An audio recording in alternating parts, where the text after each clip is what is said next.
Hello Kapinay-Techs, magandang araw po sa inyong lahat. Welcome at welcome back po sa Pinoy Techs channel.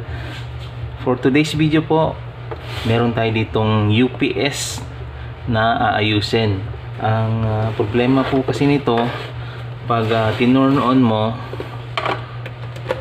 ayan, pag tinurn on natin,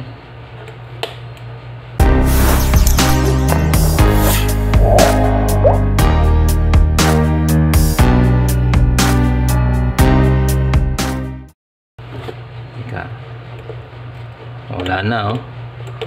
Wala nang power. Tingnan natin kung baka maluwag lang siya. Ipat natin sa kabila. So wala na talaga. So wala siyang power.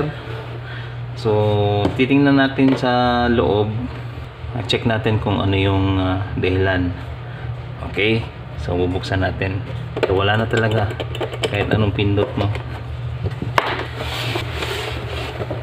Yan ang UPS na to is AWP ang brand. Ayan. Ayan, oh.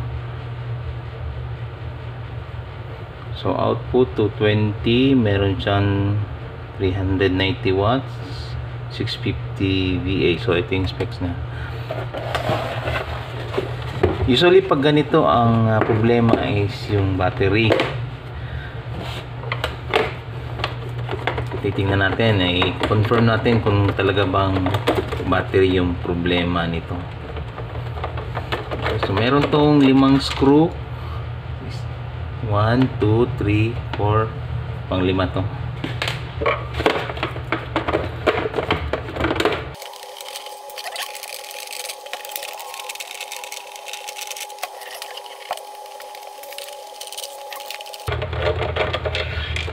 Okay, natanggal na yung 5 screw, and then i-relief lang natin to. Ayan, ayan. So ayan.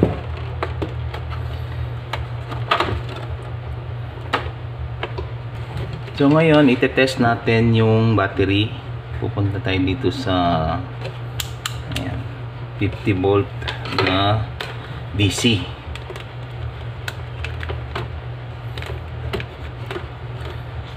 Tingnan natin na mayroong supply, so positive. So wala na talaga. Ayan, oh, walang pumapalo. Okay, so drain na talaga ang battery. So ngayon may inihanda na akong battery. Ayan, ito. Same specs lang dun sa battery na nandito. Iba lang yung brand. Meron siyang 12 volt, 7 ampere, and then 20 hour. Check natin ang supply nito. Ayan. Tingnan natin kung papalo. Ayan. Ayun, pumalo. Kita nyo, pumalo. Yun, oh. So, okay. So, ulitin ko to, ha. So, wala talagang pumapalo. Okay, so palitan na natin. And then check nyo rin yung kung okay naman siya dito, may palo, check nyo rin yung fuse.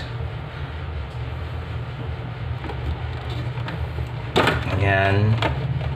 Medyo matigas lang. Okay.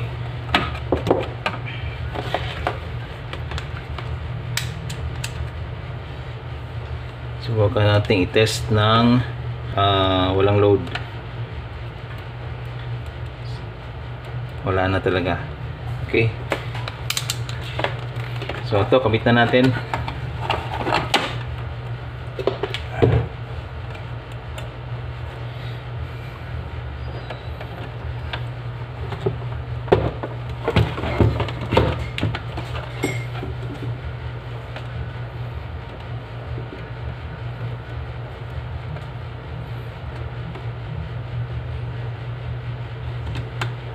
Okay. Yung red sa positive and then black sa negative. Yun, nag-spark. And then power on natin. Saksak natin to. Okay, saksak ko na. Ayan, saksak ko na. Ayun o, milo na. Ayan. So, on natin. Okay. Okay. And then, susubukan kong bunutin itong power cord.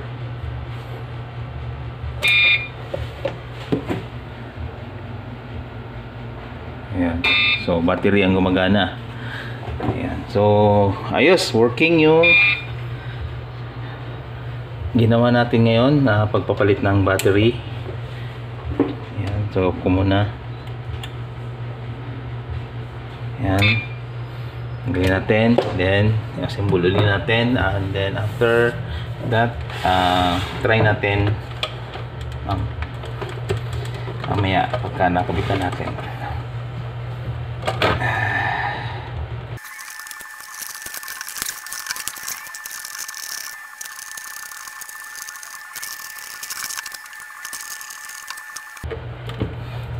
Okay. So, try natin na merong load. Yan. So, sasaksak ko sa ngayon. Yan. Sasaksak ko sa ngayon. And then, on. Yan. Tapos, ayun, nakakabit yung monitor. Ito yung para sa monitor. Tatanggalin natin. Ayan. So, naka-off siya. I-insert natin sa dito. Okay.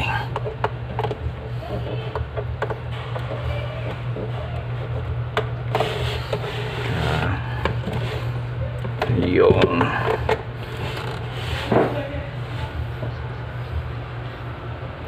Ayun. Nagawa na.